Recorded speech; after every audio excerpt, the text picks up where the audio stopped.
All right, so some cool things to know. There are a lot of different shapes of paintbrushes and they have different names. And here are a few common ones. A flat paintbrush looks really skinny from the side, and then from the front, it's wide and flat on the top. A round comes to it's like if you were to hold it this way, pointed at you. It looks round, but it has like a nice kind of traditional paintbrush shape where it's pointy at the top. It's usually a little bit more firm, not super fluffy, like it kind of holds its shape when you're painting with it.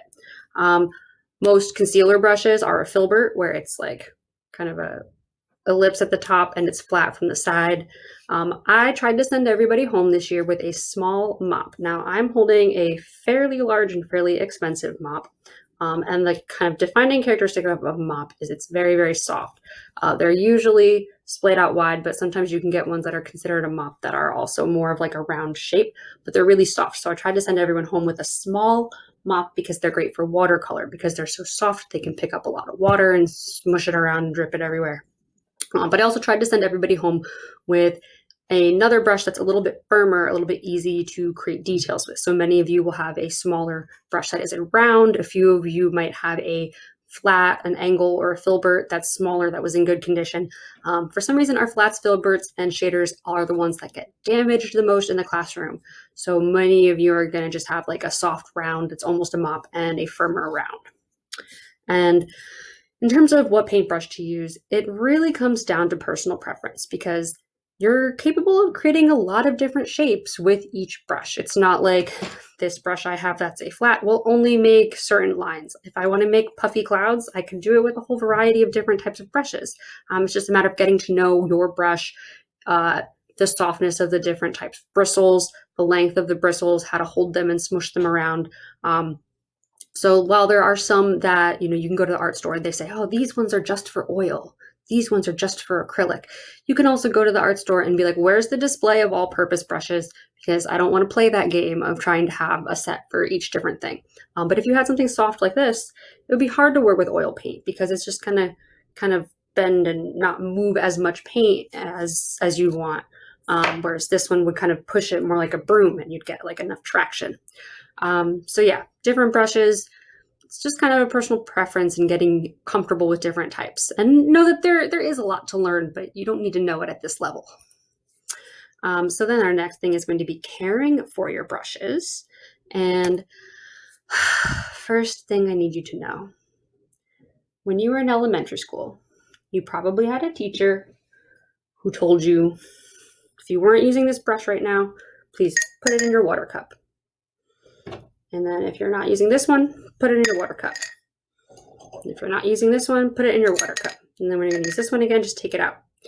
Your elementary school teacher did this because it was more important to them that you not have paint-covered brushes rolling off of your desk and all over the floor, smearing paint on your desk and the carpet and whatnot, than worrying about how long the brushes would last. But now that you're a little older, it's important for you to know that soaking your brushes in water dissolves the glue in the ferrule and causes your brush to lose bristles more quickly.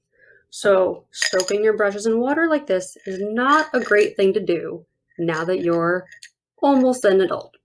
And will you occasionally catch yourself doing it? Yes, even I do. But what you want to do is, la la la la, I'm painting. Oh, yeah, let me take that out, set it aside. It shouldn't be soaking in water for a long time.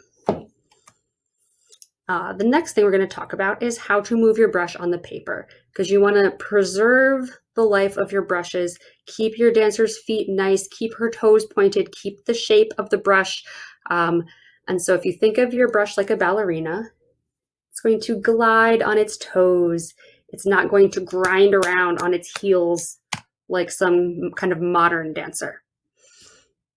And so it is definitely okay to dab gently with your paintbrush, where yes, the bristles will be bending a little bit, but you don't want to grind them in. The ferrule should never be coming into contact with your paper or your canvas. If it is, you're probably pushing too hard and you run the risk of permanently bending the bristles and they can end up like splayed out and all disgusting.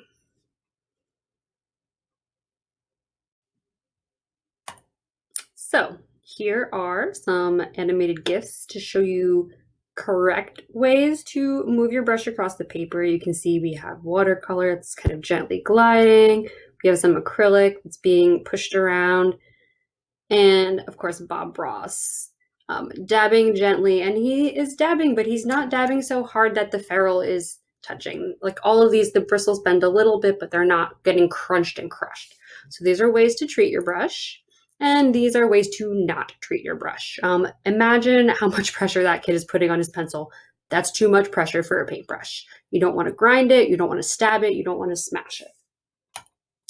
And then one more time, please don't soak your brush in water. It's a little nice this year because you have your own brush, you're keeping it. And if you ruin your brush, you're only disappointing yourself. Whereas most years, if you ruin a brush, you've ruined it for everybody because we all have to share one set. So there's a little bit less pressure this year. You can just take care of your own supplies and do your best for yourself. So what do we do when we want to change colors or change brushes? You don't leave it in there. You have them next to you. And I'm painting, and I want to switch colors. So I will first blot the excess moisture out of my brush on a paper towel, get some of the extra paint off. Then I will swish it in my water cup, and you can agitate it against the edge or the bottom a little bit, but again, no smashing, no messing up the bristles. Then you're going to wipe it to get some of the water off, and then you're going to blot it one more time on your paper towel or your rag. Then I can either use this brush for a new color, or I can set it aside and grab a different one. So that's the procedure when you change colors or change brushes. And it's important to note that with tempera paint and watercolor, that's the paint that I'm hoping to have you use this year. Yay, 2020 quarantine weirdness. If you set a brush aside and it's not been rinsed and it dries, it's probably going to be okay because both watercolor and tempera have a binder that is water soluble. It's washable. You get it wet, it will wake back up, you can wash it off.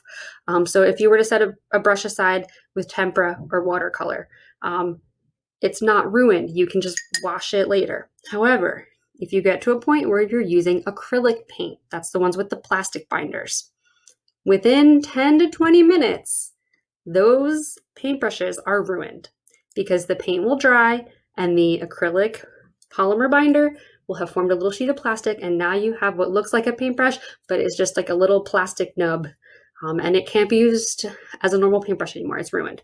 So even when you're working with just watercolor and tempera, you want to get into the habit of rinsing your brush out correctly right away before you set it aside. Because if you're doing acrylic and you set it aside and think, I'll wash that in a minute, yeah, if 10 or 15 minutes go by, your brush go by. And then please head to slide 11 in the NearPod to complete a very, very quick idiot check for making sure you are paying attention regarding how to correctly use and care for your paintbrush thus far. All right, now it is time to talk briefly about how to clean your brushes when you are done painting for the day.